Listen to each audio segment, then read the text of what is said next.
লক্ষ লক্ষ হিন্দুকে হত্যা করা হয় এখানেই। তারপরেই এই পর্বতের নাম হয় হিন্দুকুশ। এই কথাগুলি বলেছিলেন বিখ্যাত পরিব্রাজক ইবন বতুতা। ফার্সি বা উর্দুতে কুশ শব্দের অর্থ হচ্ছে মরা বা মৃত্যুবরণের স্থান বা মানুষের বদ্ধভূমি বা ব্যাপক হারে মানুষ যেখানে মারা যায় বা হত্যা করা হয়। হিন্দুকুশ নামকরণের পিছনে রয়ে গেছে মধ্যযুগে লক্ষ লক্ষ হিন্দু নিধনের এক ঐতিহাসিক সত্য, যা সত্যিই এক হৃদয় বিদারক ঘটনাক্রম। রোমহর্ষক সেই অজানা ইতিহাস আজ আমরা জানবো। চলছে আমাদের বিশেষ সিরিজ অজানা ইতিহাস। শেষ পর্যন্ত দেখুন ভিডিওটি, কমেন্ট করে জানান নিজেদের মতামত। ভালো লাগলে আমাদের চ্যানেলটিকে লাইক এবং সাবস্ক্রাইব করুন। নমস্কার, আমি শুভ্র চট্টোপাধ্যায় আর আপনারা দেখছেন মাধ্যম। মধ্য আফগানিস্তান থেকে উত্তর পাকিস্তান পর্যন্ত প্রায় 800 কিলোমিটার বিস্তৃত হিন্দুকুশ পর্বতমালা। যে পর্বত এক সময় ছিল মুনি ও ঋষিদের তপস্যা ভূমি, পরে তাই পরিবর্তিত হলো হিন্দু হত্যার বদ্ধ ভূমিতে।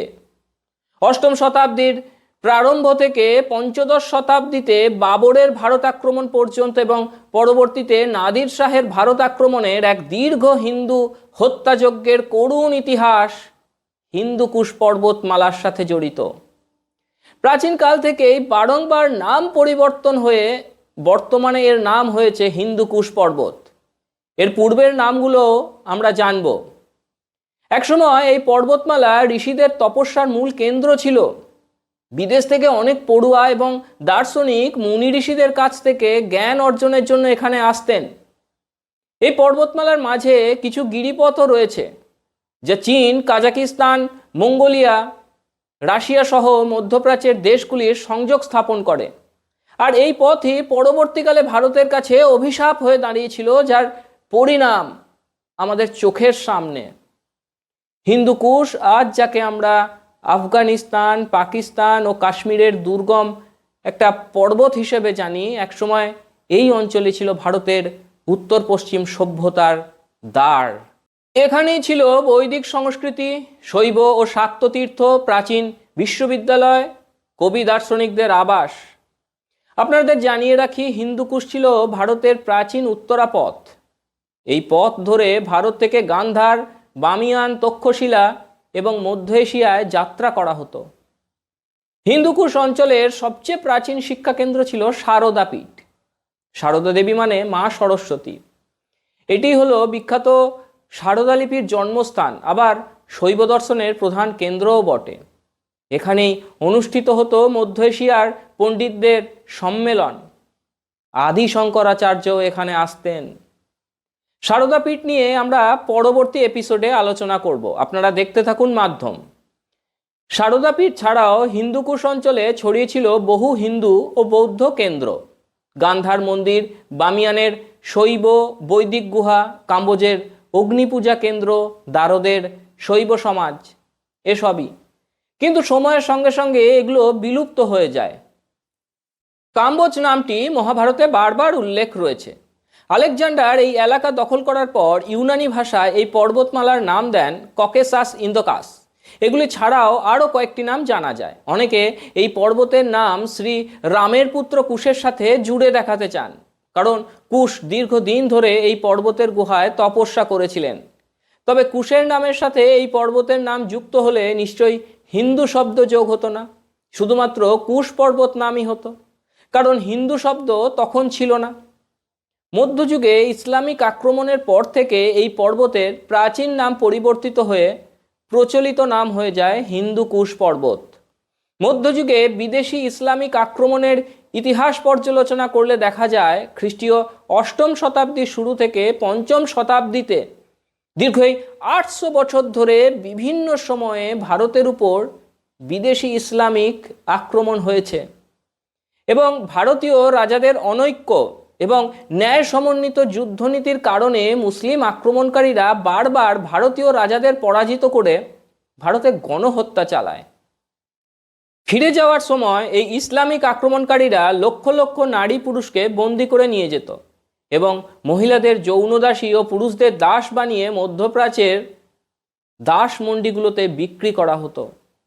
বন্দীকৃত এইসব হিন্দু দাস দাসীদের হাজার হাজার কিলোমিটার রাস্তা পায়ে হাঁটিয়ে বেশিরভাগ সময় অভুক্ত রেখে নিয়ে যাওয়া হতো। কিন্তু নিয়ে যাওয়ার রাস্তা সেই একই, অর্থাৎ হিন্দুকুশ পর্বতমালার মধ্য দিয়ে গিরিপথ। এই গিরিপথ দিয়ে যাওয়ার সময় ঠান্ডা বরফ, মহিলাদের উপর পাশবিক যৌন নির্যাতন এবং প্রাকৃতিক বিপর্যয়ে দাসদাসীদের অনেকেরই মৃত্যু হতো। অধিকাংশ ঐতিহাসিকই হিন্দুকুশ পর্বতমালা নামকরণের পিছনে অমানবিক হিন্দু হত্যার কথাই উল্লেখ করেন। প্রখ্যাত ইতিহাস বিশ্লেষক এবং ভাষাতত্ত্ববিদ ফ্রান্সিস জোসেফ স্টাইগান্স এই মতের জোরদার সমর্থক। তিনি উর্দু বা পার্সি কুশ শব্দের অর্থ উল্লেখ করেছেন কিলার্স, কিলস, স্লেইস, মার্ডার।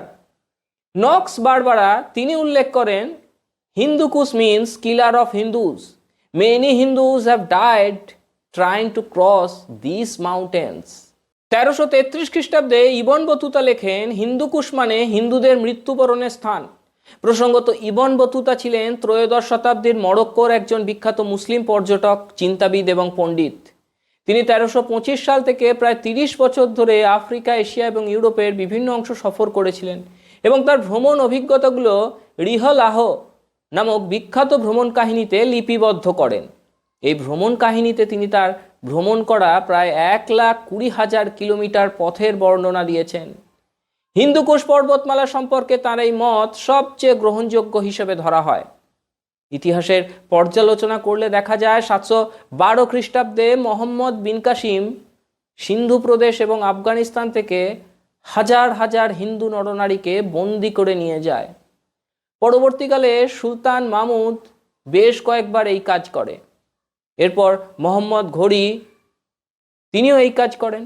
তারপর তৈমুর লং লক্ষ লক্ষ হিন্দু নরনারীকে বন্দি করে হিন্দুকুশের দুর্গম গিরিপথ দিয়েই নিয়ে যান। ফলে এই গিরিপথ এলাকায় অত্যধিক ঠান্ডা ও বরফ বৃষ্টিতে অনেকেই মারা যেত। উল্লেখ্য, এইসব দাস দাসীদের জন্য কোনো রকম শীত বস্ত্র, পায়ের জুতো এবং পর্যাপ্ত খাবারের ব্যবস্থা করা হতো না। পশুদের থেকেও ঘৃণ্য অমানবিক ব্যবহার করা হতো বন্দীকৃত এইসব হিন্দু দাস দাসীদের সাথে। জানা যায় সুলতান মাহমুদের পিতা আফগানিস্তানকে হিন্দু শূন্য করার প্রতিজ্ঞা করেছিলেন। তার অধুরা কাজ সম্পন্ন করেন সুলতান মাহমুদ। সুলতান মাহমুদ হিন্দুকুশ এলাকা হিন্দুদের বদ্ধ ভূমিতে পরিণত করেন। এইভাবেই মধ্যযুগে এই পর্বতমালা হিন্দুদের বদ্ধ ভূমিতে পরিণত হয় এবং প্রাচীন নাম পরিবর্তিত হয়ে নতুন প্রচলিত নাম হয় হিন্দুকুশ পর্বতমালা। আফগানিস্তানের যে পর্বতমালায় একসময় মুনি ঋষিরা তপস্যায় মগ্ন থেকে সমস্ত পৃথিবীকে জ্ঞানের আলো দেখিয়েছিলেন, বর্বর রাক্ষসদের অত্যাচারে সেই এলাকায় সভ্য মানুষের রক্তে রঞ্জিত হয়েছে। প্রায় 3000 বছর আগে বৈদিক যুগে এই পর্বতকেই বলা হতো উপরিসেন, যার অর্থ ঈগলের নাগালের বাইরে। ঈগল বৈদিক যুগে খুব গুরুত্বপূর্ণ পাখি। হিন্দুকুশ ছিল এমন পর্বত, মনে করা হতো ঈগলও এটা পার করতে পারে না। আজকের আফগানিস্তান মুসলিম প্রধান দেশ, বোঝাই যায় এখানের পূর্ববর্তী হিন্দুরা হয় ইসলাম ধর্ম গ্রহণ করেন, না হয় মারা গিয়েছিলেন অথবা দেশ ছাড়া হয়েছিলেন। বহু পুরনো বই এবং লিখনে বলা আছে 8ম থেকে 11শ শতাব্দী পর্যন্ত আফগানিস্তানের এই এলাকায় ইসলামিক আক্রমণের সময় স্থানীয় মানুষরা বারবার বিদ্রোহ করত এবং অনেককে হত্যা করা হয়েছিল। কেউ কেউ দাবি করেন হিন্দুকুশ নাকি হিন্দু কোহ শব্দ থেকে এসেছে, কারণ ফার্সি ভাষায় কোহ শব্দের অর্থ পর্বত বা পাহাড়। কিন্তু এই ব্যাখ্যা খুব গ্রহণযোগ্য নয়, কারণ কোহ শব্দ অন্য জায়গায় ঠিকভাবে ব্যবহৃত হয়েছে, কিন্তু এখানেই বা এটা বদলে কুশ হয়ে গেল কেন? গবেষকদের মতে এই নামটি হিন্দুদের ওপর হওয়া গণহত্যার স্মৃতিকে বহন করে। তবে এক্ষেত্রে বলা দরকার, ভারতের স্কুলে হিন্দুকুশ সম্পর্কে কিছুই শেখানো হয় না। ইতিহাসকে কেন লুকানো হচ্ছে এভাবে, এই প্রশ্ন উঠছেই। আজ এ পর্যন্তই। কেমন লাগলো আমাদের প্রতিবেদন জানাতে ভুলবেন না। সঙ্গে থাকুন, দেখতে থাকুন মাধ্যম। गरीबी मिटेगी, समृद्धि बढ़ेगी।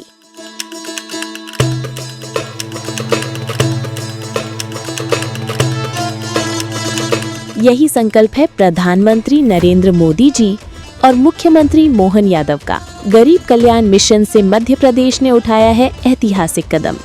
संबल 2.0 के तहत 1.75 करोड़ श्रमिकों का पंजीयन और गिग वर्कर्स भी अब लाभान्वित।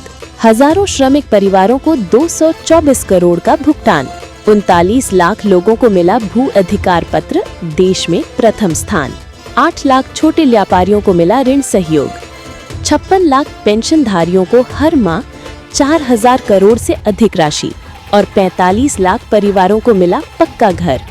अब हर नागरिक की सुविधा के लिए शुरू होगी मुख्यमंत्री सुगम परिवहन सेवा।